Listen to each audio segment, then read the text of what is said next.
오늘은 이제 로마서부터 베드로 후서까지 우리 볼 텐데요. 자, 우리 로마서는 앞에 나와 있어요. 그죠? 우리 순서상 사도행전 뒤에 로마서가 나와 있는데 시기상도 사실은 조금 앞입니다. 우리가 뭐 저번 시간에 했던 것처럼 디모데 후서는 이제 거의 이제 사도 바울의 거의 유언처럼 이제 적혀져 있는 거의 마지막 서신인데 왜 로마서를 뒤로 했냐면 이거는 이제 야고보서와 조금 이제 같이 보려는 조금 마음으로 제가 일부러 좀 뒤에 잡긴 했어요. 왜 그러냐면 이 로마서하고 야고보서는요 서로 상충되는 서신입니다. 그게 무슨 말이냐면 간단하게 설명드리면 로마서는 복음이 우선이다. 그게 뭐에 더 우선이냐면 행동보다 복음이 더 우선이다. 그래서 우리에게는 이 복음을 가지려고 했을 때 행동보다는 믿음으로 우리는 복음을 얻을 수 있다라는 주장을 펼치고요. 야고보서는 복음을 얻기 위해서는 이 믿음보다는 행위가 더 앞서서 나타나야 된다라는 주장을 펼칩니다. 그러니까 두 개가 서로 상충되죠. 우리가 복음이라는 저 산의 정상을 가기 위해서 로마서는 믿음이 더 우선이라고 이야기하고 야고보서는 행위가 더 우선이다라는 이야기를 하고 있다라는 거예요. 이게 그러면 누가 맞고 누가 틀리냐라는 어떤 관점으로 우리가 로마서와 야고보서 우리가 볼 수 있는데 그게 아니라 이거는 서로 생각하는 어떤 관점이 다를 뿐인 거지 두 개의 복음서가 로마서하고 야고보서는 서로 하는 이야기들은 다 맞다라는 그 전제하에 우리가 살펴보려고 합니다. 자, 그러면 어느 부분이 왜 이렇게 서로 이 우선순위를 더 이야기를 상충되게 하는지 우리가 이제 한번 볼까요? 자, 로마서는 그래서 이제 복음에 대한 이해를 이제 주로 이제 이야기를 하는데요. 제가 말씀드렸듯이 이 예수 그리스도에 대한 이 믿음이 유대인과 이방인이 한 백성을 이룬다라는 먼저 근거를 가지고 이야기를 합니다. 이게 무슨 말이냐면 이 유대인들은요, 복음을 얻기 위해서는 이 율법, 이 행위가 너무 중요하다라는 이야기를 해요. 근데 이방인들은 우리가 이 행위를 어떻게 다 지키냐? 우리는 이 율법을 다 못 지킨다. 이 유대인들이 지켰던 이 율법의 가지수가 613가지나 되거든요.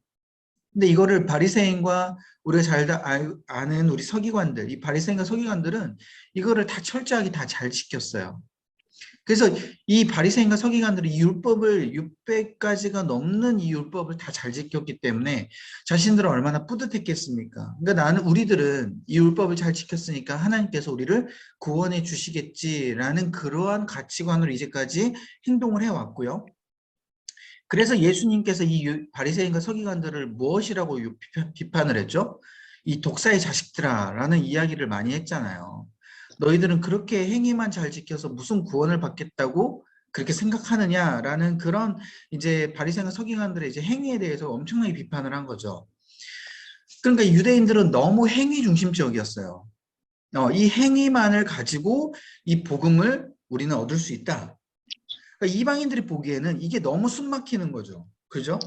그 상황에서 이 바울이 이야기하는 거는 물론 이제 로마서는 바울이 적어졌다라고 막 그렇게까지 이렇게 완전하게 확정은 할 수는 없지만 거의 이제 바울이 적었다라는 이제 그런 생각을 이제 가지고 있어요. 그냥 바울이 적었다라고 이제 생각하는 이제 전제하에 지금 말씀드리는 건데 아무튼 바울이 이 생각을 가지고 이 유대인들에게는 이 행위에 대한 비판 그리고 이방인들에게는 이 복음은 오직 믿음으로 얻을 수 있다라는 이 관점으로 이 로마서를 쓴 거예요. 그러니까 행위가 잘못됐다라고는 하진 않아요, 바울은. 그러니까 행위가 잘못됐다라고 이야기를 해버리면 이 야고보서도 바울이 비판을 하게 되는 거겠죠. 그런 게 아니라 너무 행위 중심적인 어떤 이 유대인들을 믿음 중심으로 바꾸기 위해서 이 로마서를 썼다라고 여러분들이 생각하시면 될 것 같습니다. 그래서 여러분들이 잘 알고 있는 주제 뭐예요? 오직 의인은 믿음으로 말미암아 구원을 얻으리라. 이 로마서 1장 17절 하나님의 의 이것을 중심적으로 로마서에는 이야기를 합니다. 그래서 여러분들이 로마서를 읽는다는 것은 결국 복음이 도대체 어느 것이 진짜 복음인지에 대해서 궁금하다면 이 로마서를 읽게 되면 우리가 알 수 있는 거죠. 자, 그래서 이제 사도 바울이 적었다라고 이제 우리가 당부를 이제 생각을 했을 때, 이 로마서니까 당연히 로마, 네, 로마 교회에 썼겠죠. 그러니까 이 로마 교회에 있는 유대인들에게는 비판적으로 이제 이야기를 하는 거고, 주로 이제 이방인들, 당시에 친분이 있었던 26명이 특정 이제 이름은 나오진 않지만 이 26명의 이방인들에게 이 의에 대한 그리고 믿음에 대한 부분을 주로 이제 당부를 하고 있습니다. 이것을 보는 유대인들에게는 비판적이 될 것이고요. 이것을 서신을 받는 이 이방인들에게는 굉장히 마음의 위로와 그리고 큰 힘을 얻는 이제 서신이 되겠죠. 자, 그래서 이제 배경은 아까 제가 말씀드렸던 그 배경이고요. 자, 그래서 이제 중점이 뭐냐면 크게 세 가지입니다. 할례, 안식일 준수, 그 다음에 음식 관련에 대한 이 세 가지. 그러니까 유대인들이 이 크게 세 가지를 지키느냐 못 지키냐에 따라서 저 이방인들을 우리가 받아들일 수 있냐 없냐 이 기준을 삼고 판단했다라는 거예요. 그러니까 아까 613가지나 되는 율법들이 있지만 이 613가지를 다 못 지킨다고 하더라도 특별히 크게 세 가지, 이 할례, 안식일 준수, 음식 이 부분만큼 너희들이 지켜야 된다라는 이 유대인들이 확실한 선이 있었다라는 것이죠. 그래서 사도 바울은 이 확실히 세 가지의 이 크게 선을 긋는 것 가지고 이 세 가지를 바로 잡아주기 위해서 이 세 가지를 중점적으로 로마서에도 쓰기도 합니다. 뭐 그렇다면은 어떤 내용일까요? 이 할례는 꼭 받아야 될까요? 받지 않아도 될까요? 크게 상관이 없다라는 거죠. 바울이 주장하는 거는. 할례를 받지 않는다고 하더라도 너희들이 하나님의 백성 되는 것에 있어서 크게 문제가 되지 않는다라는 것을 주장을 펼치고, 안식일도 마찬가지겠죠. 유대인들은 이 안식일을 어떻게 해요? 철저하게 지켜라고 이야기하죠. 근데 바울은 안식일을 지키는 것에 있어서 그게 막 뭐 몇 미터 이상을 가면 안식일을 못 지키고 막 몇 미터를 안 가면 안식일을 지키고 뭐 이런 문제가 아니다라는 것을 바울이 지금 이야기를 하고 있는 거예요. 당시에 뭐 바리새인과 서기관들은 안식일에 일 절대 안 했잖아요. 뭐 우리도 어렸을 때 뭐 그러지 않습니까, 여러분? 뭐 그런 규정을 많이 하지 않았어요? 안식일에는 웬만하면은 뭐 사 먹으면 안 되고, 그죠? 주일날 뭐 웬만하면 여러분 놀러 가면 안 되고, 막 이런 이게 교육을 좀 받았잖아요, 신앙 교육을. 저만 받았나요? 다 받았잖아요. 그죠? 이런 것들이 어쩌면 진짜 이 유대인들의 그런 이제 사상들, 그런 이게 규례들이 이게 그대로 이제 고스란히 온 거죠. 그러니까 이런 것들이 이제 결코 중요하지 않다라는 거를 이제 바울이 이야기를 하는 거고, 음식 관련도 마찬가지예요. 뭐 음식은 뭘 먹어야 되고 뭘 먹지 말아야 되고 이게 뭐가 그렇게 중요하냐라는 그 바울에 대한 이야기를 하는 거죠. 뭐 우리도 지금 돼지고기 다 먹잖아요. 우리 그러죠? 당시 돼지고기 먹으면 안 됐잖아요. 지금 뭐 저기 이슬람 이 뭐 무슬림들이 뭐 저기 소를 안 먹는 것처럼 막 이런 율례들이 이제 계속 있었던 것이죠. 그래서 이 크게 세 가지에 대해서 바울이 이야기를 하고 있는 거고요. 그래서 결국 결론이 뭐냐면 이 하나님의 의라는 게 이건 이제 믿음과 이제 동일시되는 거죠. 믿음. 하나님의 의를 가지고 있는 믿음을 가지고 있는 우리가 뭐요? 율법을 꼭 실행해야지 이 하나님의 믿음을 얻을 수 있는 것인지, 아니면 율법을 실행하지 않고 오직 이 믿음을 통해서 우리가 하나님의 의를, 이 믿음을 가지고 있다라고 할 수 있는 것인지, 이 문제를 해결해 준 거죠. 그래서 이 예수 그리스도에 대한 이 믿음만 가지고 있으면 하나님의 의는 동일하게 우리에게 임한다. 이 사상을 우리에게 지금 말씀하고 있는 겁니다. 그죠? 그래서 여러분들이 예수 그리스도에 대한 믿음만 있으면 우리에게는 뭐가 있는 거예요? 하나님의 의가 있다라는 겁니다. 그죠? 뭐 행위를 못하고 잘하고 이거는 비본질적이다라는 것이죠. 자, 그래서 중요한 건 이런 이제 믿음을 대해서 이야기하니까 당시에 이제 이방인들과 유대인들에게는 뭐가 있었을까요? 굉장한 싸움이 있었겠죠. 싸움이 있고 분열이 있습니다. 그래서 바울은 그 분열이 되지 않도록 오직 하나가 될 수 있도록 이야기를 하고 있는 거예요. 그래서 밑에 뭐 말씀 구절을 제가 적어놓긴 했는데 이 구절들만 봐도 우리 이방인과 유대인들이 한 마음과 한 민족으로 하나님의 백성으로서 가야 되겠구나 라는 것을 바울이 굉장히 중요하게 한다라는 걸 우리가 알 수가 있고요. 그래서 제가 말씀드린 이 주목하기 논증 세 가지는 이제 여러분들이 알고 있는 거예요. 정확한 건 뭐예요? 구원은 오직 예수 그리스도에 대한 믿음.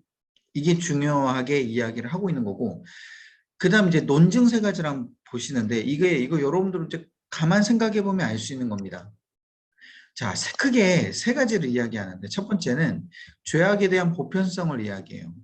왜냐하면 유대인들은 어떤 생각을 가지고 있냐면, 바리새인과 서기관들처럼 내가 이 율법을 지켰어.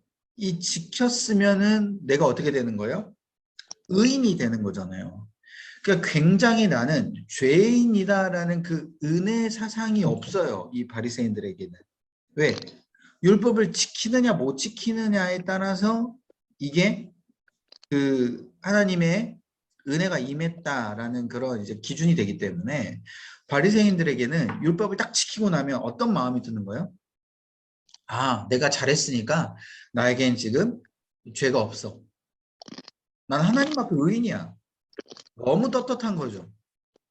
그러니까 율법을 못 지키는 이방인들을 보는 그 시선에는 뭐예요? 그들은 다 죄인인 거예요. 그래서 여러분들이 말씀에 우리가 그 바리새인과 세리의 기도 장면이 있지 않습니까? 마태복음에도 나와 있듯이. 그래서 세리가 하나님 앞에 막 눈물을 흘리면서 하나님 전 죄인입니다 기도하는데 옆에서 기도하고 있던 바리새인은 그 모습을 보면서 뭐라 그래요? 정죄하잖아요. 하나님 저는 저 세리와 같이 죄인이 아님을 너무 감사합니다. 라는 식으로 막 기도하잖아요.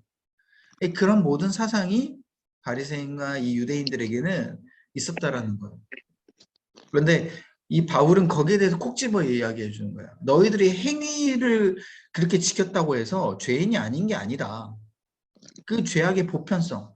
이방인뿐만 아니라 너희들조차도 행위를 지킨다고 해도 너희들 다 죄인이다. 라는 것을 분명하게 논증을 이제 해주고 있는 거고요. 두 번째는 뭐예요? 똑같이 이제 이어지는 겁니다. 율법을 통해서는 그래서 의가 이루어질 수 없다. 그래서 연결해서 그리스도에 대한 믿음과 성령의 은사를 통해서 이루어질 수 있다. 그러니까 하나님의 주권적인 것이 더 있어야 돼. 중요한 건 나의 행위보다는 하나님의 주권적인 은혜가 더 있어야지. 그래서 내가 그렇게 믿음을 가져야지만이 우리에게는 분명히 이 죄악을 이길 수 있고 우리가 의로워질 수 있다는 것을 이야기합니다. 그래서 여러분들 이게 너무나도 감사한 게 뭐냐면 너무나도 여러분들 공감이 되실 거예요. 내가 정말 죽어라고 아무리 노력을 해도요. 여러분들이 그렇게 생각하지 않습니까? 나는 이게 하나님 앞에서 이렇게 말씀하신 것들을 난 다 지킬 수 없구나라는 것을 여러분이 철저하게 깨닫잖아요. 그죠? 내가 막 아무리 노력을 해도 예를 들어 기도하는 것도 매일 할 수도 없고, 그죠? 여러분들이 생각하기에는 그 말씀도 내가 정말 막 이렇게 하려고 하지만 이 놓칠 때가 많고 그러잖아요.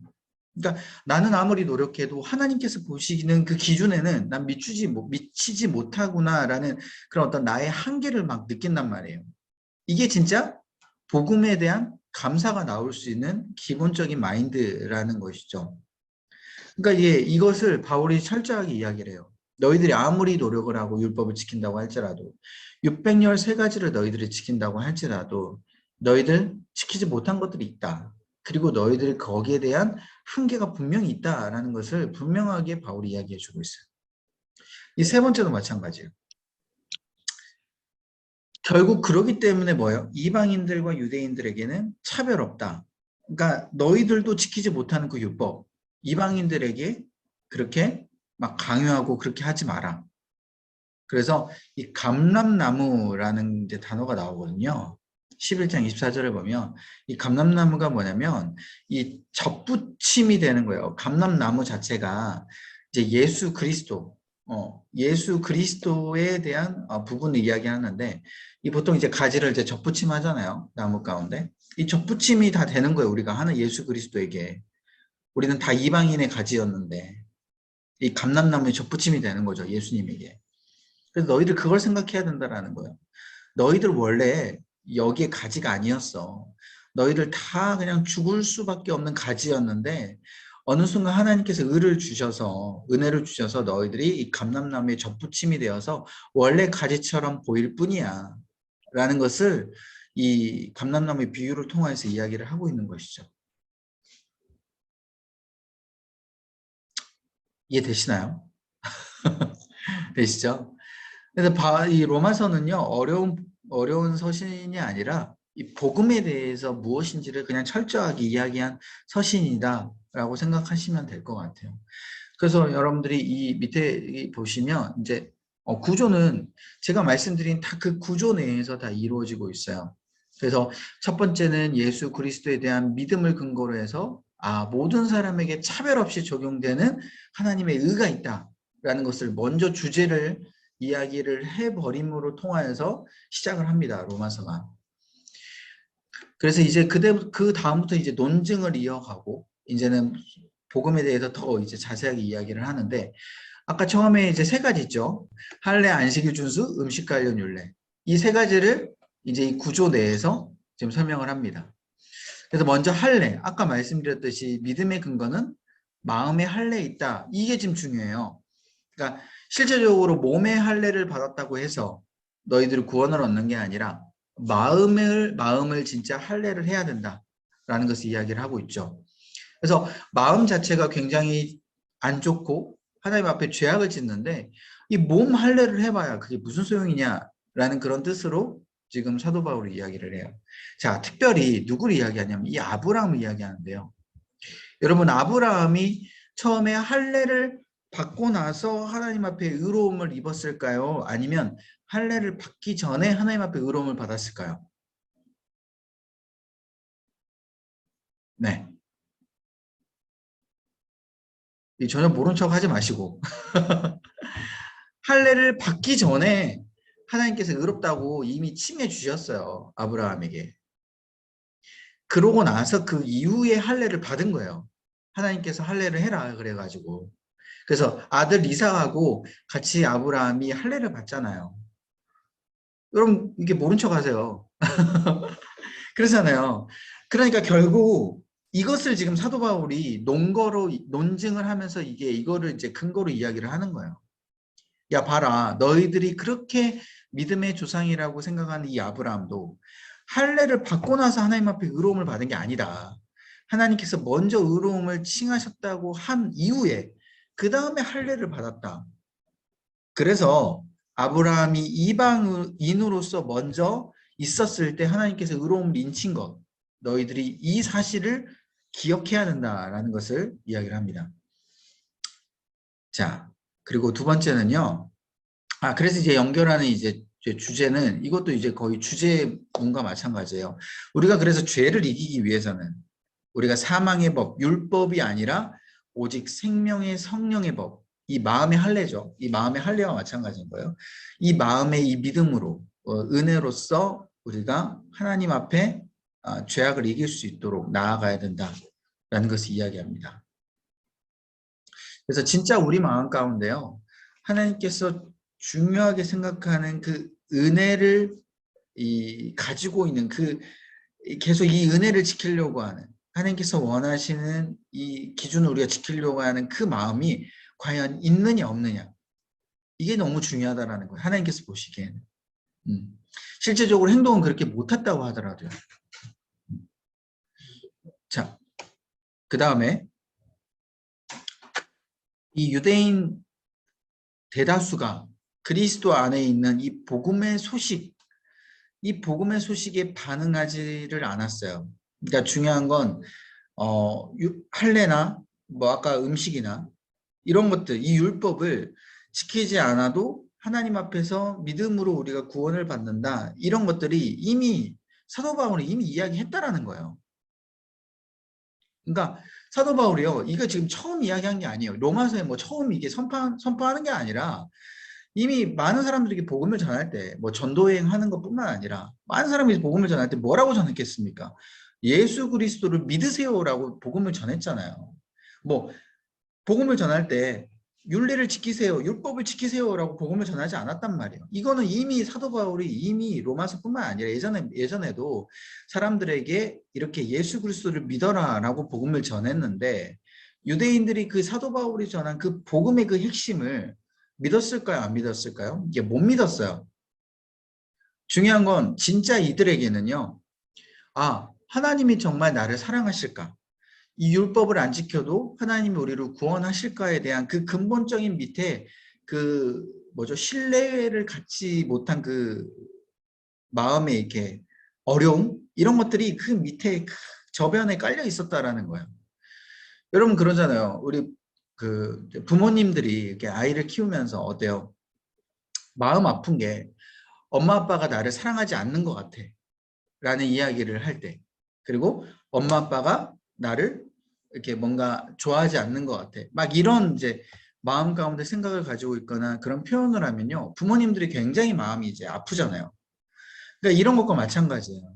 내가 엄마 아빠가 나를 사랑하지 않는 것 같아라는 그런 그 저변에 깔린 건 뭐냐면, 내가 엄마 아빠가 좋아하지 않는 행동을 했다거나 그런 기준에 미치지 못하는 것, 나의 모습이 막 나타났을 때 뭔가 사랑하지 않는 것 같다라는 그 공식이 성립돼 버리니까 이 자녀들에게는요, 이 대놓고 막 안 좋게 행동을 한다든지 엄마 아빠에게 이 당당하게 하지 못하는 거죠. 그러니까 유대인들도 그런 마음이 있었다라는 거예요. 행동을 해야지만이 하나님 앞에 사랑을 받는다. 이 공식이 너무 철저하게 있어가지고 행동을 하지 않았을 때 하나님이 정말 우리를 사랑하시는가? 과연 예수 그리스도만으로 우리를 사랑하시는가? 이거에 대한 믿음이 없었다라는 거예요, 유대인들에게. 이해되세요? 이게 이 유대인들에게 좀 안타까운 거죠, 어떻게 보면. 그러니까 우리에게도요, 이 그런 마음이 있을 수 있어요. 여러분들이 막 너무 이게 모범생이신 우리 성도님들은 어때요? 이 조금만 일탈을 가지고 조금만 뭐 이렇게 다른 것들을 해도 아, 하나님께서는 날 사랑하시지 않아, 막 이런 이제 생각들이 막 올라오시는 분들이 있어요. 근데 이게 어쩌면 조금 안타까운 거죠. 진짜 하나님과 나와의 관계가 아버지와의 자녀 관계, 진짜 부모와의 자녀 그 끈끈한 그 사랑의 관계로 있었다면 조금 내가 일탈을 한다고 하더라도, 물론 내가 회개는 하겠지만 하나님께서 나에게 주신 그 사랑이 변하지 않는다라는 사실은 기본적으로 깔려 있어야 된다. 이것을 우리가 좀 기억해야 된다는 것이죠. 이건 좀 여담인데요. 그 얼마 전에 여러분 그 박진영 씨가 복음 세미나를 했거든요. 혹시 아십니까? 그 어떤 그 성결교회에 가가지고 복음 세미나를 했는데 총 한 10시간짜리 강의를 했어요. 10시간짜리 강의를 했는데 여러분도 알다시피 박진영 씨가 이제 구원파잖아요. 그 유튜버들이 이제 박지현 씨가 이제 복음 세미나를 이제 한 게 이제 유튜브에 올라오니까 유튜버들이 어떻겠습니까? 이게 득달같이 이제 달려들죠. 그래 달려들어가지고 이제 엄청 까죠 이제 그 이제 우리 기독교 유튜버들이 막 이제 까죠.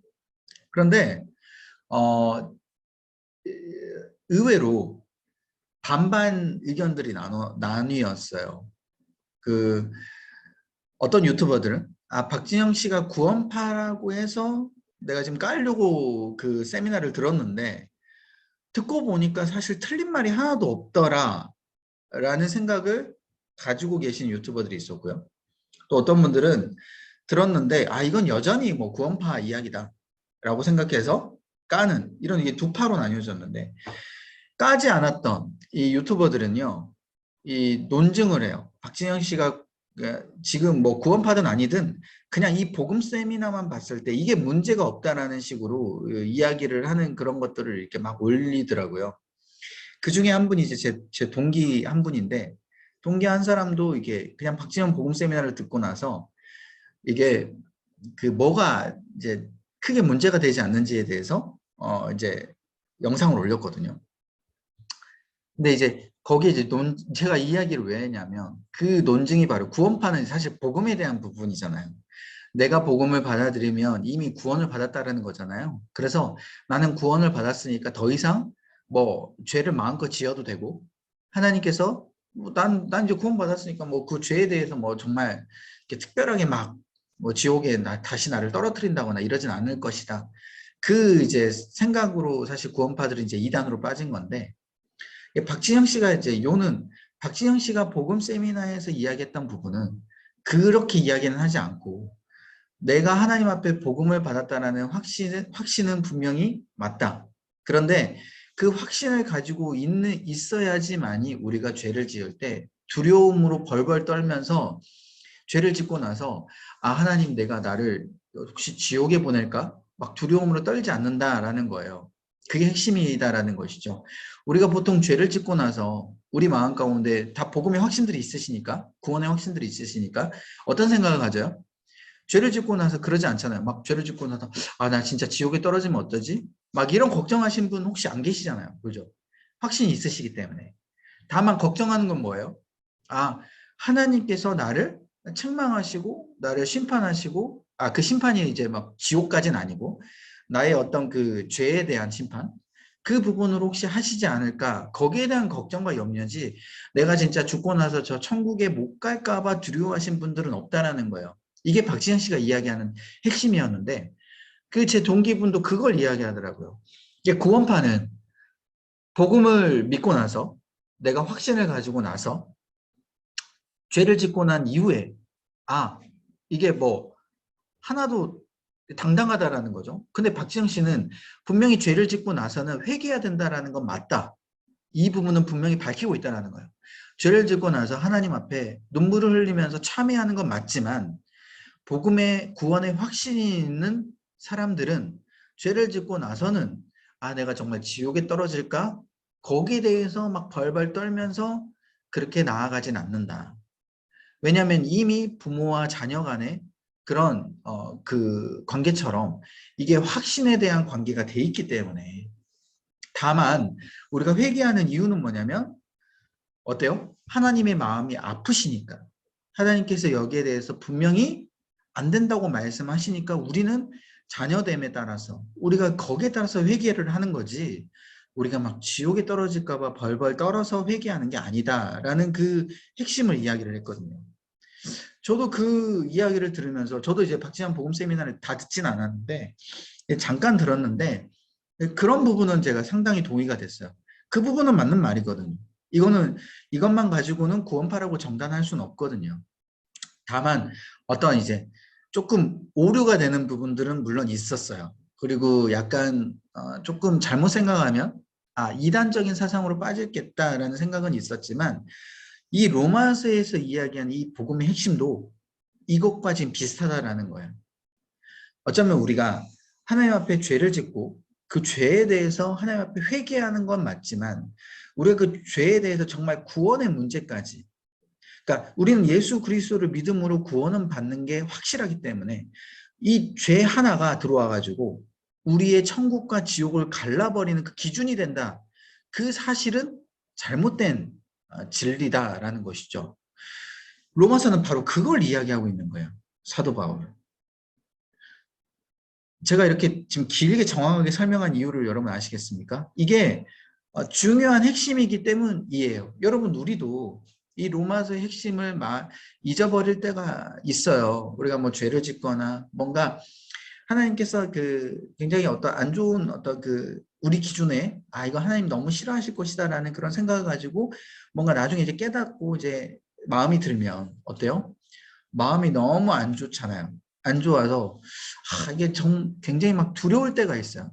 그 두려움이 막 아 진짜 내가 지옥 가면 어쩌지라는 그 생각까지도 때로는 들어갈 수도 있고 또 때로는 그 두려움이 너무 커서 하나님의 은혜를 우리가 누리지를 못하는 그런 상황도 있거든요.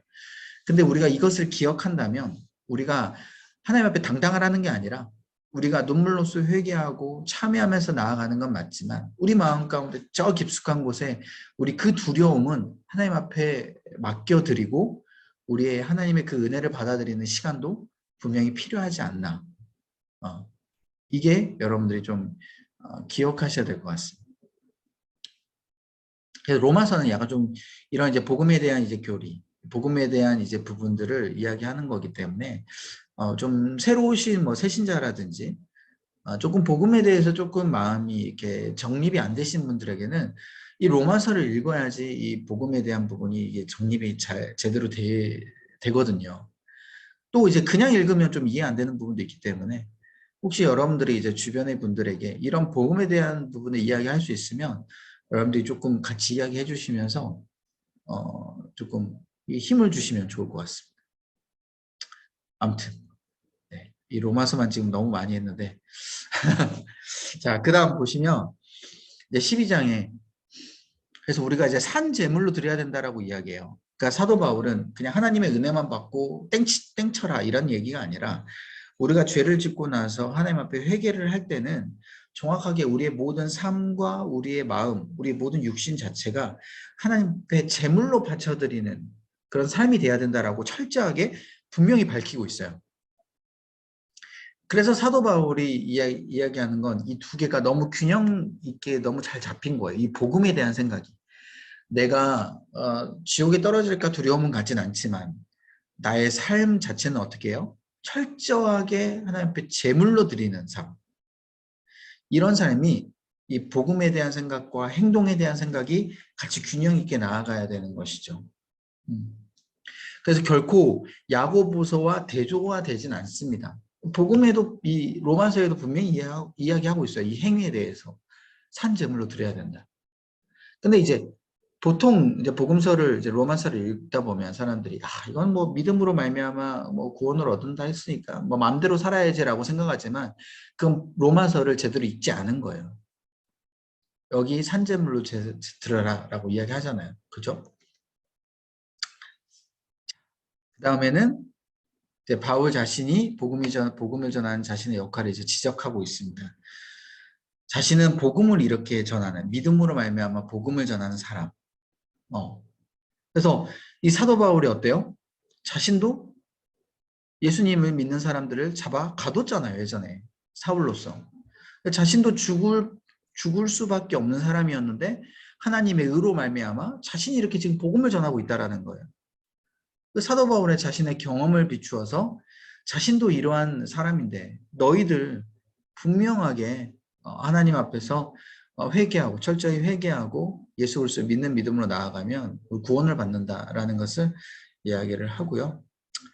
결론은 이제 뭐 마지막 여러 사람들 뭐 추천하고 안부 인사하면서 마치게 됩니다. 복음서는 너무 중요해요, 사실은. 로마서는 얼마나 이게 읽느냐에 따라서 이 복음에 대한 가치관이 너무 달라집니다. 로마서는 꼭 많이 읽으셔야 되겠고요. 자, 그 다음에 이제 히브리서인데, 중간에 이제 히브리서를 넣은 이유가 있어요. 왜냐하면, 이제 바로 야고보서 이제 비교 대조해도 되는데, 이게 너무 이게 대조점이 될 것 같아서, 이 중간에 이게 제가 그 내용을 이렇게 적었지만, 믿음의 인내, 이것을 지금 히브리서는 주제를 이야기하고 있습니다. 지금 상황이 어때요? 상황은요, 굉장히 탄압받고 조금 믿음을 끊게끔 하는 여러 가지 이 사단의 공격들이 많이 있어요. 지금 이 배경 기록 목적을 먼저 보시면요. 지금 여기 수신 공동체는 사실 이제 명확하진 않아요. 뭐 히브리서라 그래서 뭐 히브리인들에게 뭐 보낸 것이다라는 뭐 이야기도 있는데 그게 아니라 그냥 단순히 그냥 일반적인 예수 그리스도를 뭐 믿고 하나님을 믿는 사람들에게 그냥 전체 보냈다라고 그냥 생각하시면 될 것 같고요. 이 수신 공동체는 특정하게 어떤 된 공동체는 이제 모르지만 아무튼 이 서신서를 받는 이 공동체는 현재 어떤 상황이냐면 고난으로 낙담하고 있는 상황이에요. 그러니까 예수 그리스도를 믿는다 그랬잖아요. 예수 그리스도를 믿는 믿음이 분명히 있는데 분명히 상황은 사탄이 공격을 하고 막 예수 그리스도를 못 믿게 하는 막 여러 가지 압박이 들어왔다라는 것이죠. 그래서 이들에게는 특별히 좀 새신자와 같은 그런 믿음이 연약한 자들이 좀 있었던 것 같아요. 그래서 이들에게 예수 그리스도가 실제로 어떠한 분인지에 대해서 정확하게 설명해주고 알려주기 위해서 지금 이 히브리서를 쓴 거예요. 정말 우리가 믿는 예수님이 정말 우리가 예수님이 그 구세주가 맞냐? 그걸 우리가 믿고 따를 만한 분이냐? 여기에 대해서 분명히 적었다라는 것이죠. 우리 죄를 회개를 하셨는지, 정말 우리를 구원으로 인도하시고 삶을 인도하시는 분인지, 이런 부분을 확정하기 위해서 예수님이 어떤 분인가를 설명했다. 자, 그래서 이 믿음의 인내를 가지도록 이 히브리서는 적어주고 있습니다. 예수 그리스도가 우리가 믿을 만한 분이기 때문에. 자, 그래서 믿음은 어떤 것이냐에서 이제 로마서가 이제 분명히 설명을 했잖아요. 그래서 우리가 믿음을 가지려고 했는데 중요한 건 막 공격이 들어와. 공격이 들어오니까 이 믿음을 어떻게 지켜야 되지? 해서 예수 그리스도에 대해서 복음을 더 집중적으로 보는 게 바로 이 히브리서예요. 자, 그럼 예수 그리스도에 대한 설명이 나오겠죠. 예수 그리스도 어떤 분이냐 믿으려면 설명을 해줘야 되잖아요. 그죠? 여러분, 뭐 이런 표현은 좀 그렇지만 우리가 상품이라고 보면 어떤 사람에게 상품을 팔 때 어때요? 이 상품이 내가 써봐야지 이 상품을 사는 사람에게는 더 신뢰감을 갖거든요. 이 상품이 어떠한 상품인지를 설명을 해주고 또 사게끔 하려면 내가 이 상품을 써보고 이 상품이 얼마나 좋은지를 알려줘야 돼요. 마찬가지로 내가 예수 그리스도를 지금 믿고 있어. 전도를 해야 되는데 내 마음 자체가 예수 그리스도에 대한 확신도 없고 예수 그리스도가 뭐가 좋은지도 모르면 어떻게 그 예수님을 우리가 전하겠습니까? 그죠? 마찬가지로 이 사도 바울이 자신이 믿고 있는 예수님, 이 예수님이 얼마나 대단하신 분인지에 대해서 정립이 너무 잘 돼 있어요. 그래서 거기에 대해서 지금 설명을 하는데 먼저 예수 그리스도의 우위성을 이야기해요. 우위성은 너희들이 믿는 모세, 천사, 너희들이 위대하다고 생각하는 이런 피조물들보다 예수님이 더 월등히 우위에 있다. 더 높은 분이다라는 것을 설명을 해주고 있고요. 그러니까 이런 거잖아요. 제가 예를 들어서 예를 들면 어느 커피를 좋아해. 스타벅스 커피를 좋아해. 스타벅스 커피를 좋아해서 이게 너무 좋아 이렇게 하고 있는데 예를 들면 우리 집사님 한 분이 와가지고 목사님 스타벅스 커피보다 콜린스 커피가 더 나아요. 드셔보세요. 라고 이야기를 한단 말이에요. 자기가 경험했던 걸 이야기해 주는 거죠. 저는 이제까지 콜린스 커피를 경험하지 못했어. 그럼 콜린스 커피를 들으면 어떻게 해요? 내가 이제 그렇구나 설명을 듣고 콜린스 커피를 먹어보고 싶은 마음이 들겠죠. 마찬가지예요. 더 우위에 있다라고 들으니까. 그래서 내가 믿고 있는 유대인들이 믿고 있는 것보다 더 우위에 있는 예수님에 대해서 지금 논증을 해주고 있고요. 두 번째는 역할을 설명해주고 있습니다. 어떤 역할? 예수님이 왜 이 땅에 오셨고 왜 예수님이 우리 죄 때문에 돌아가셨는지에 대해서 왜? 이들에게는 예수 그리스도는 나약한 존재로 비춰줄 수 있기 때문이에요. 이 땅에 오셨는데 예수님이 한 게 뭐예요?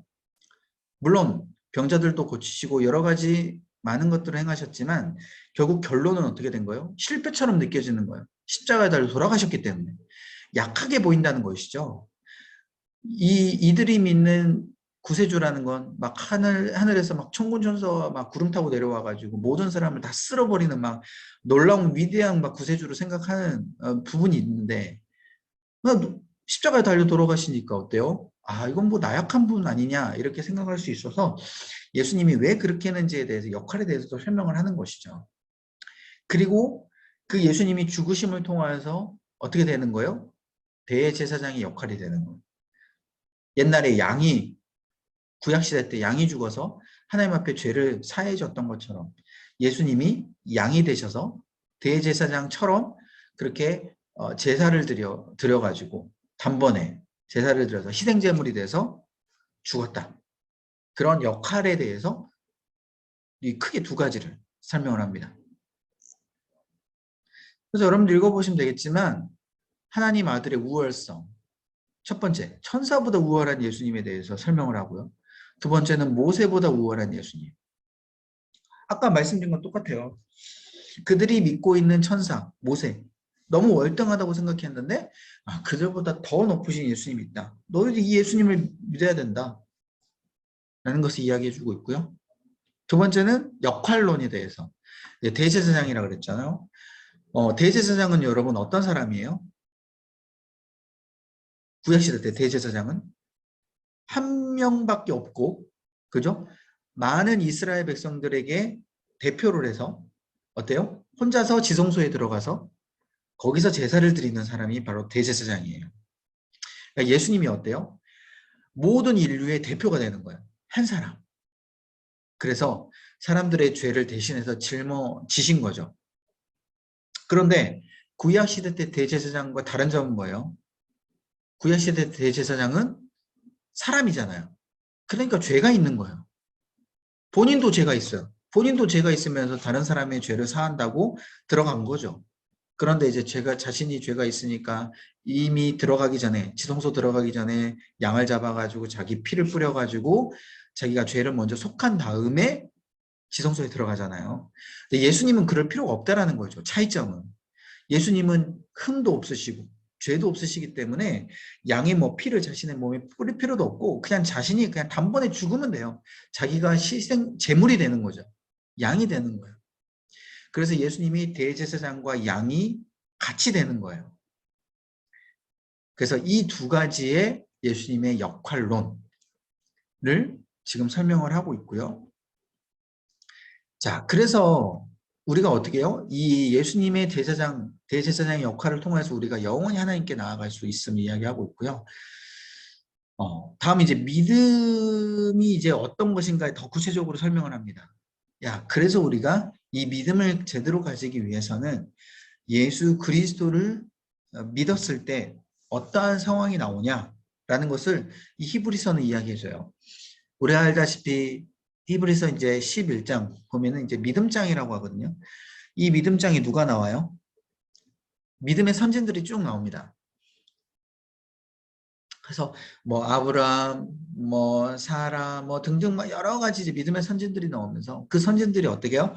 믿음을 분명히 가졌지만 어려운 상황을 맞닥뜨렸고 그 어려운 상황을 어떻게 이겼는지, 어떻게 믿음으로 이겼는지에 대해서 설명을 쭉 해주고 있어요. 그래서 결국 지금 현재 히브리서 이 서신을 받는 공동체가 압박을 받고 믿음을 지키기 어려운 상황이니까 너희들도 이 믿음의 선진들을 본받아서 믿음을 지켜야 된다 라고 믿음의 인내를 이야기를 해주고 있는 거고요. 결론은 어떻게 해요? 마지막 권면을 합니다. 우리가 예수님을 믿음으로 구원을 누리고 거기에 대해서 확신을 가져야 된다라고 마지막 히브리서를 이야기를 해주고 있어요. 네, 쉽죠? 자, 이렇게 해서 로마서와 히브리서가 믿음에 대해서 이제 중점적으로 쭉 깊이 들어갔어요. 근데 이제 야고보서를 딱 들어오면 어때요? 쫙 이제 행위를 이야기합니다. 네, 지금 흐름 이해되시죠? 딱 행위가 오는데 말씀드렸듯이 행함의 강조가 탁 나타나요. 자, 저자는 누구냐면 예수님의 동생 야고보가 이 야고보서를 썼어요. 이 예수님의 동생 야고보는 왜 이 행위에 대해서 강조를 했냐면 이 야고보가 나중에 초대교회 때 이후에 어떤 역할을 했냐면 이 교회의 우두머리였어요. 교회 지금 같으면 총회장 같은 역할을 했어요. 사도들보다 더 높이 무엇인가 이 교회를 운영을 하고 그래서 여기에 대해서 뭔가 이제 다 조직하는 그런 역할을 했단 말이에요. 그래서 이 야고보가 분명하게 이 행위라는 건 꼭 율법을 이야기하는 건 아니고 하나님 앞 율법 포함된 거겠죠. 하나님 앞에서 우리가 제대로 믿음으로 행동을 해야 됨을 야고보서가 이야기를 하면서 이 교회 안에 있는 정말 그런 방종하는 사람들, 믿음만을 가지고 꼭 구원파 같은 사람들이죠. 믿음을 가지고 행위에 대해서 방종한 사람들에게 이제 뼈 때리는 말을 이 야고보서를 통해서 하는 겁니다. 특별히 밑에 보시면 그 여러 사람들 중에 부자들이 막 가난한 자들을 학대하는 일들이 펼쳐지고요. 그리고 말로써 막 분열하는 행동을 해요. 말은 막 뻔질르게 하기 잘해. 근데 행동은 없어. 말은 막 너무 잘하는데 행동은 아무것도 없는. 그게 과연 정말 그리스도인이냐 라는 것을 야고보서는 이야기합니다. 또 타국 생활을 하고 있는 유대인들이 있었어요. 이들에게 야, 믿음의 시련이 찾아와도 너희들이 끝까지 인내를 하면서 너희들이 이 행함을 꼭 해야 된다. 포기하지 마라. 행함을 안 하는 걸 포기하면 안 된다. 그렇게 이야기를 하는 거죠. 그래서 로마서와 조금 이제 반대되는 것처럼 보이고요. 자, 먼저 이제 인사말과 이제 주제를 이야기를 하는데, 자, 먼저 이 믿음을 실천함에 대해서 이야기를 해요. 어떤 실천이냐? 말에 대해서. 먼저 분노와 혀죠. 내가 분노가 나타났을 때 말을 함부로 하거나 또 그 혀를 함부로 놀리는 것, 그 놀린다라는 이제 표현인 거죠. 내가 함부로 말을 하는 것, 그것이 얼마나 자신에게 제대로 공격하고 죄로 돌아오는지. 왜냐하면 자신도 제대로 못하면서 누가 함부로 그 정죄하고 판단할 수 있냐라는 것이죠. 너무나도 맞는 말 아닙니까? 그러니까 우리가 말은 너무나도 뻔질르게 잘하는데 그 가운데 믿음도 없이 막 말만 잘하고 행함도 하지 않는 막 그런 사람들이 되는 게 아니라 우리가 믿음을 가지고 행함을 하면서 형제 자매들에게 또 내가 사랑으로 대하고 이런 부분들, 실천 이런 부분들을 해야 된다라는 것이죠. 그래서 이런 행함이 있는 믿음이 진짜 믿음인 것이다. 계속 이제 주제를 이야기하고 있고요.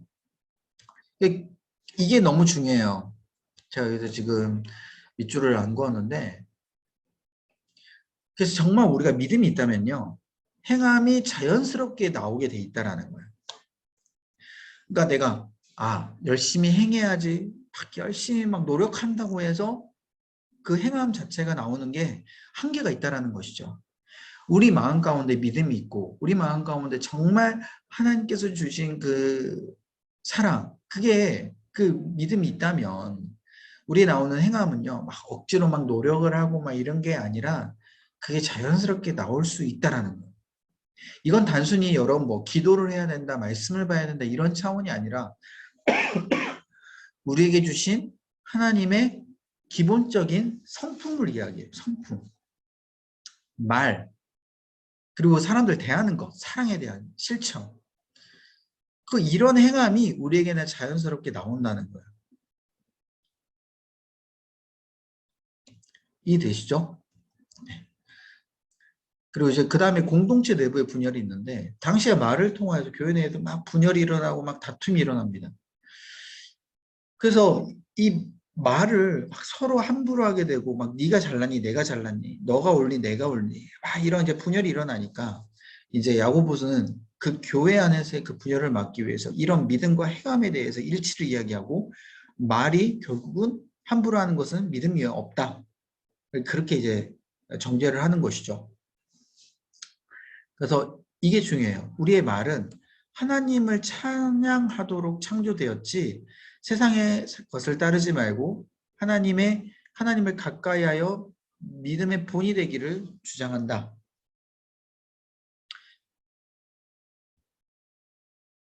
그래서 여러분 우리가 혀가 창조된 이유, 그죠? 이것을 우리가 기억하면 함부로 정죄할 수 없다라는 거예요. 자, 그 다음에 이제 부자와 가난한 사람들에 대해서 비판하고요. 특히 가난한 사람들을 비판한 건 아니에요. 부자들이 가난한 사람들을 착취하니까 비판하는 거. 임금도 제대로 지불하지 않고요. 마음대로 고열을 빨아먹는 이런 이제 행동들을 이제 주로 하는 거고. 결론적인 권면은 뭐냐면 이 야고보서는 막 율법을 무조건 지켜라 이런 행함을 이야기하는 게 아니에요. 아까 말씀드린 성품, 하나님의 마음을 제대로 내가 행하는 것, 이 부분에 대해서 이야기를 하는 거고 결국 야고보서도 인정을 해요. 믿음이 있는 게 우선이다. 그런데 그 믿음이 우선이 있다면 행함이 자연스럽게 나타나게 되는 것이다. 믿음이 없는데 행함이 하는 그들에게는 정말 행함도 한계가 있고 보면은 행함도 하지 않는다. 야고보서는 그걸 이야기하고 있습니다. 그래서 우리에게 로마서와 야고보서의 제대로 된 그 정립을 여러분들이 딱 머릿속에 가지고 있어야 돼요. 다음 베드로전서입니다. 자, 베드로전서는 당연히 베드로가 썼겠죠. 네.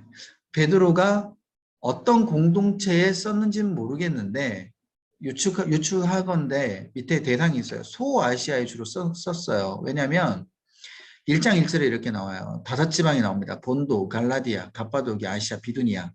그러니까 전체적으로 두루뭉실하게 다 이 아시아 지역에 썼다라고 보시면 되겠고요. 어떤 특정 공동체에게 썼다라는 것은 잘 모르겠어요. 일단 두루뭉실하게 이 아시아에 퍼지게끔 이제 서신서를 다 이제 볼 수 있도록 쓴 거고, 대신 타겟이 이방인의 그리스도인, 그러니까 이방인으로서 예수님을 믿는 그리스도인에게 썼다. 그래서 이것을 뭐라고 하냐면 흩어진 디아스포라. 디아스포라라는 게 예수님을 믿는 자들이 세계에 흩어져서 사는 것. 이것을 이제 디아스포라라고 이야기해요.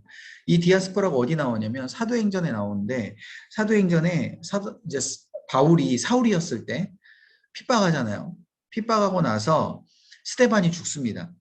스데반이 죽고 난 이후에 어떻게 돼요? 사람들이 예수님이 다 흩어버리세요. 믿는 자들을. 왜? 핍박과 박해를 하게끔 만들어요. 그래서 사람들이 다 흩어져 가지고 복음을 다 전하기 시작합니다. 그 전에는 예루살렘만 있어서 우물안 개구리처럼 그들만의 복음을 전하지도 않고 그들만의 신앙생활을 했는데, 이제는 진짜 성교적 교회로서 하나님께서 흩어져 버린 거예요. 아무튼 이들에게 베드로가 서신을 쓴 거죠. 근데 이들이 흩어져서 여러분 잘 살겠습니까? 어렵죠. 흩어져 가지고 믿음 생활을 하려고 했더니 사단이 공격하고 막 로마가 공격하고, 너 왜 황제에게 숭배하지 않느냐, 너 왜 저기 사람들처럼 이렇게 같이 이렇게 섬기지 않느냐, 막 이런 이제 박해가 있으니까 이들을 위로하는 서신으로 이 베드로전서를 쓴 거예요. 그래서 믿음을 지키고 합당한 삶을 살도록 이제 쓴 거고요. 결국은 이 박해는 이제 이 황제 숭배의 거부와 율법 순종을 이제 하지 않음에 대한 이제 이런 여러 가지 이제 이유를 통해서 박해를 받은 것이죠. 근데 이 박해가 이제 정말 혹독했다라고 볼 수 있어요. 이제 막 순교까지 일어나는. 그래서 특별히 여러분 다시 보시면 이 저장 연대를 한번 보세요.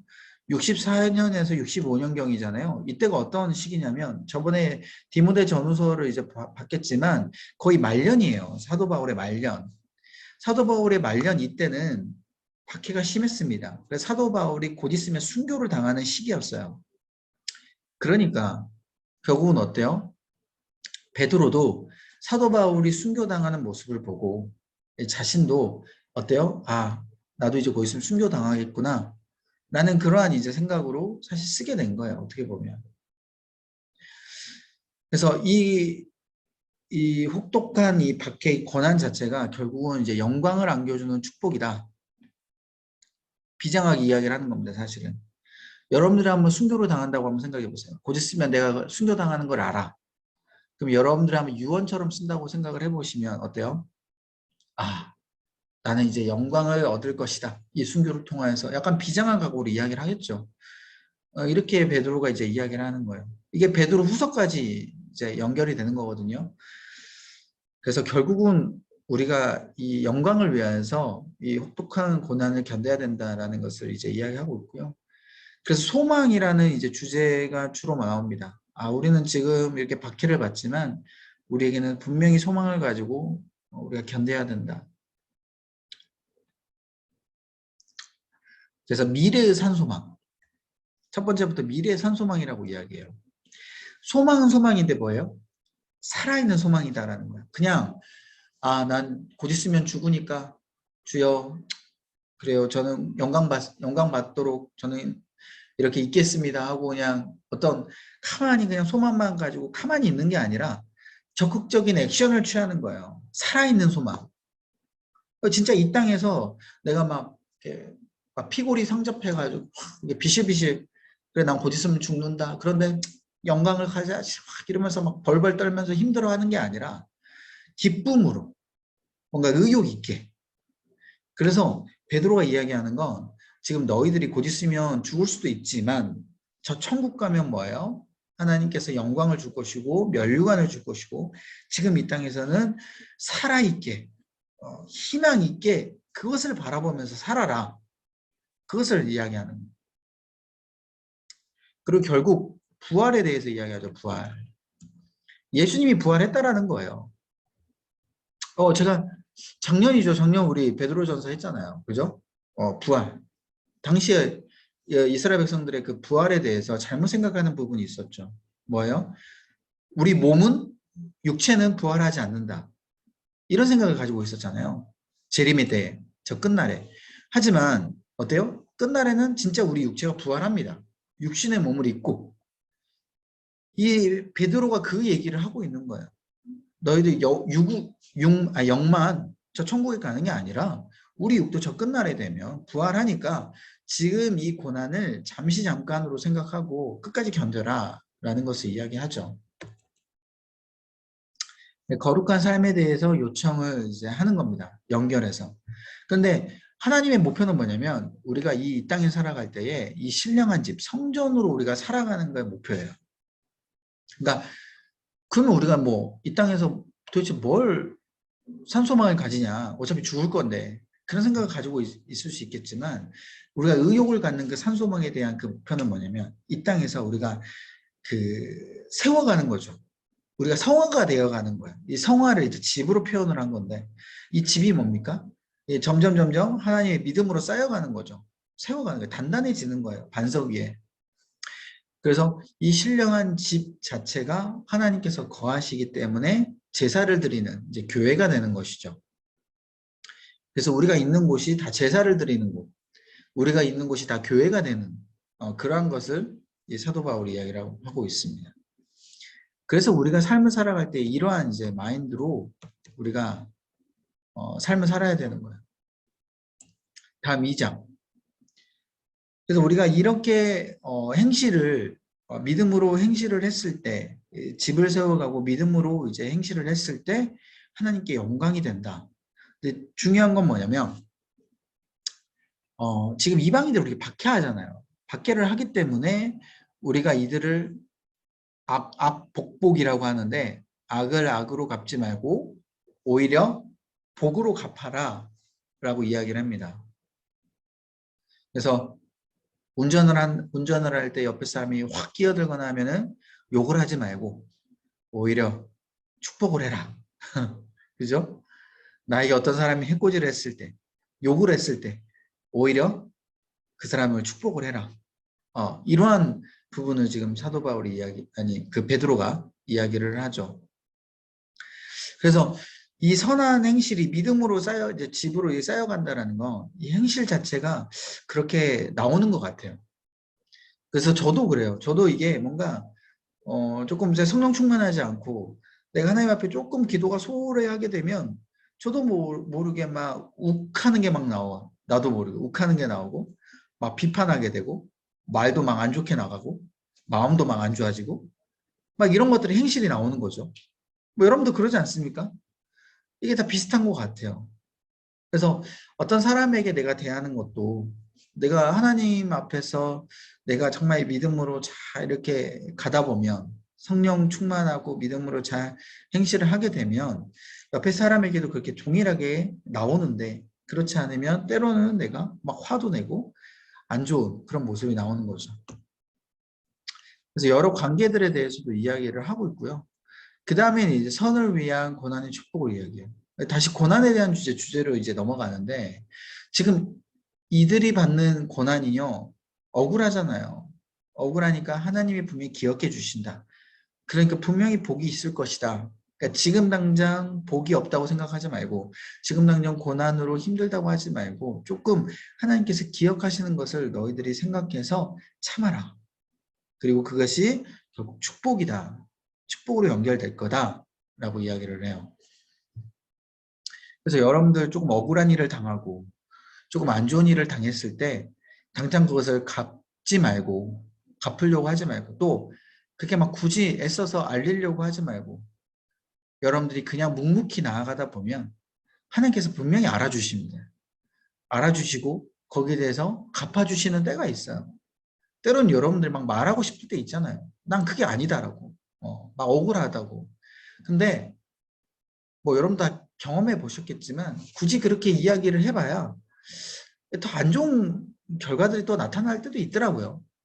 그래서 여러분들이 좀 억울한 일을 당하고 또 내가 열심히 하는데 알아주지 않는다고 하더라도 굳이 여러분들 서운해하지 마시고 하나님께서 지금 나를 보고 계신다. 나의 마음을 분명히 알아주신다 라는 믿음을 품고 여러분 조금 참으시면 분명하게 하나님께서 갚아주실 거라고 믿습니다. 그것을 베드로 전서가 이야기를 하는 거예요.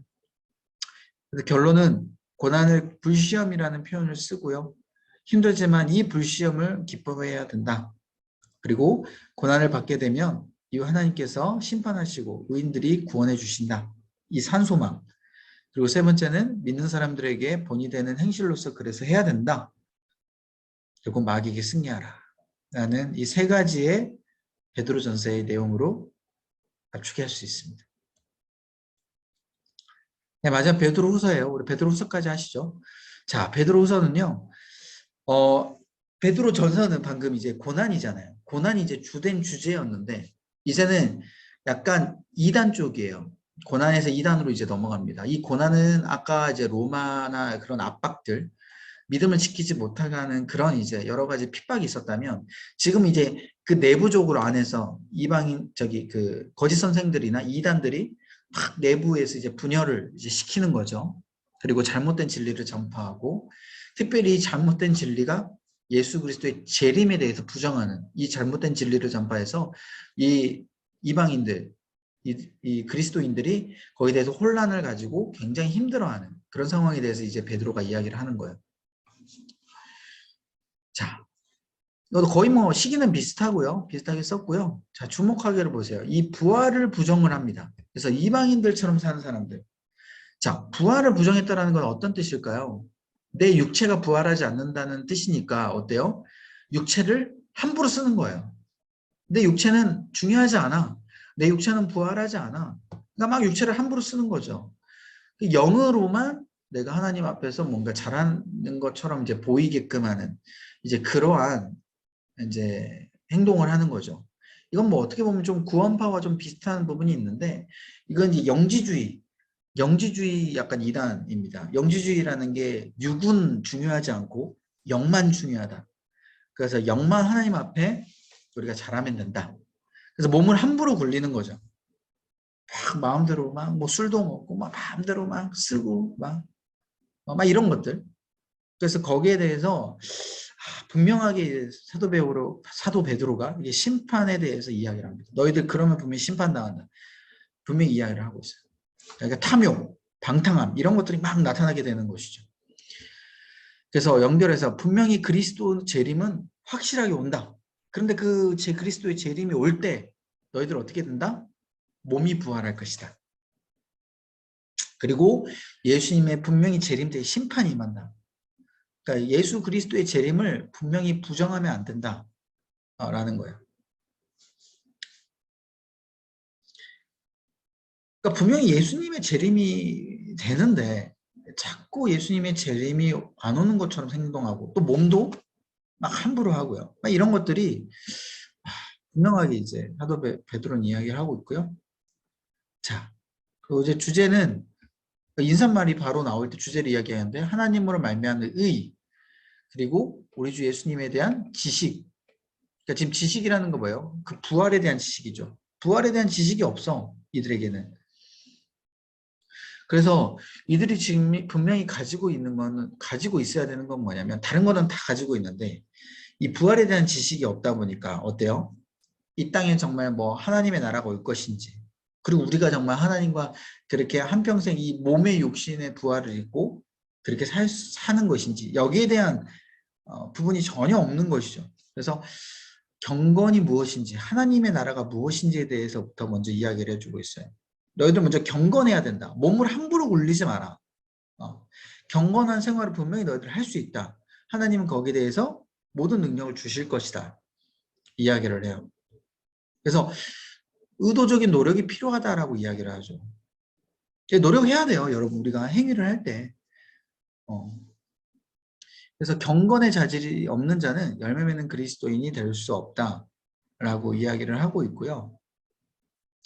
그래서 이러한 이제 행위 그리고 열매 맺는 것 이런 것들이 베드로에도 같이 나오고 있습니다. 자, 그러니까 여러분 오늘 지금 이 상관 말씀 쭉 보면 어때요? 로마서와 히브리서는 복음 중심적으로 이야기를 주로 하고 그 다음에 뭐예요? 베드로전서와 베드로 후서는 뭐예요? 약간 행위와 지식에 대해서 중점적으로 이야기를 하는 부분이 있죠. 네. 이게 지금 흐름이 좀 보이십니까? 네. 보고 믿음에 대해서 이야기를 했다가 그다음 행위로 이렇게 넘어가는 거예요. 그래서 여러분 이 순서대로 읽으면 믿음에 대해서 더 이렇게 막 집중적으로 보다가 행위와 같이 오게 되는 덧입혀지는 이 그 여러분들의 그 복음에 대한 가치관이 정립될 수가 있는 거예요. 근데 따로따로 봐버리면은 어느 한쪽에 더 치우치는 이제 가치관이 되는 거죠. 아무튼 그래서 이제 이 하나님의 나라에 대해서도 이제 이야기를 합니다. 그러니까 우리가 이제 경건을 하게 되면 하나님의 나라가 이 땅 가운데 임하게 되고 우리가 들어갈 수 있게 됨을 이야기를 하는 거고요. 이제 베드로의 마지막 유언을 해요. 예수님의 재림 확증. 분명히 예수님 오신다. 너희들이 예수님이 오실 때까지 이 경건한 생활을 하지 않으면 하나님의 나라가 온다는 걸 믿지 않으면 너희들은 결코 들어갈 수 없다. 그 다음에 이제 마지막 거짓 선지자들에 대한 정죄를 해요. 거짓 선지자들이 뭐예요? 분명히 이들을 이제 분열을 시키죠. 분열을 시키고 이제 부활을 못 믿게끔 하고 또 경건한 생활을 하지 못하게끔 하기 때문에 이들은 완전히 비판을 하게 되는 겁니다. 그 다음에 주의 재림에 대한 부인. 거짓 선생들이 주의 재림에 대해서 부인을 하기 때문에 아까 확증에 대한 이 부분하고 지금 연관돼 있어요. 예수님의 재림 확증. 분명히 하나님은 이 땅 가운데 그 하나님의 나라가 오게끔 하려고 예수님은 분명히 재림이 되고 그 하나님의 나라가 오게 되면 어떻게 되는 거예요? 분명히 하나님께서는 믿는 자들을 몸에 대한 부활을 시키고 그 가운데 같이 영원한 천국을 누리면서 살 것이다. 그런데 거짓 선지자들은 뭐예요? 뭐 창조하신 세계가 그대로 있고 예수님은 오신다고 한 적이 언젠데 아직까지도 오지 않느냐라고 막 조롱한단 말이에요. 여기 대해서 지금 철저하게 이야기하죠. 그래서 여러분 잘 알고 있는 베드로후서의 유명한 말씀 뭐예요?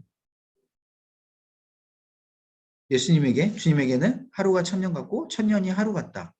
라는 이 주님의 때를 선포를 합니다.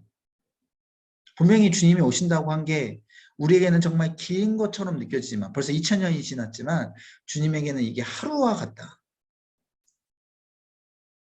결론은 이제는 이 새하늘과 새 땅, 그러니까 주님의 나라를 결국 기대해라, 준비해라 라고 이야기를 하면서 끝내고 있어요. 감사합니다. 아버지, 우리가 주님 앞에서 깨닫지 못했던 것들, 이 정도면 괜찮겠지 했던 아버지 모든 우리의 정말 불신앙의 행위들이 아버지 이번 말씀을 통하여서 다시 한번 깨지게 하여 주시고 우리가 철저히 주님을 사랑하는 마음으로 또한 주님의 은혜를 기억하는 마음으로 우리의 행위가 달라지게 하여 주시고 하나님이 기쁘시게 하는 온전한 모습 되게 하여 주옵소서. 또한 아버지 우리의 마음 깊숙한 곳에서 아버지 주님을 믿는 믿음이 더욱더 굳건하게 하여 주시고 아버지 우리가 철저하게 죄에 대해서 회개하지만 우리의 있는 믿음이 흔들리지 않게 하여 주시고 온전히 그 주님의 사랑을 굳건하게 믿어서 우리에 대한 복음의 확신이 구원에 대한 확신이 더욱더 많은 사람들에게 당당하게 선포하며 또한 우리의 이 구원의 확신의 모습을 통하여서 많은 사람들이 예수 그리스도를 믿는 놀라운 복음의 통로가 될 수 있는 아버지 놀라운 우리의 모습 될 수 있도록 주여 붙들어 주옵소서. 아버지 오늘 말씀을 또 앞으로 읽을 텐데 아버지 말씀 읽을 때마다 우리 각자에게 주신 개별적인 말씀을 또 허락하여 주시고 아버지 그저 스쳐 지나가는 말씀들이 아니라 우리 마음 가운데 깊숙이 박혀서 그 말씀으로 힘을 얻고 또한 행위로서도 나올 수 있는 아버지 귀한 적용된 말씀 될 수 있도록 주님 역사하여 주옵소서. 이 모든 말씀 믿사오며 예수님의 이름으로 간절히 기도합나이다. 아멘.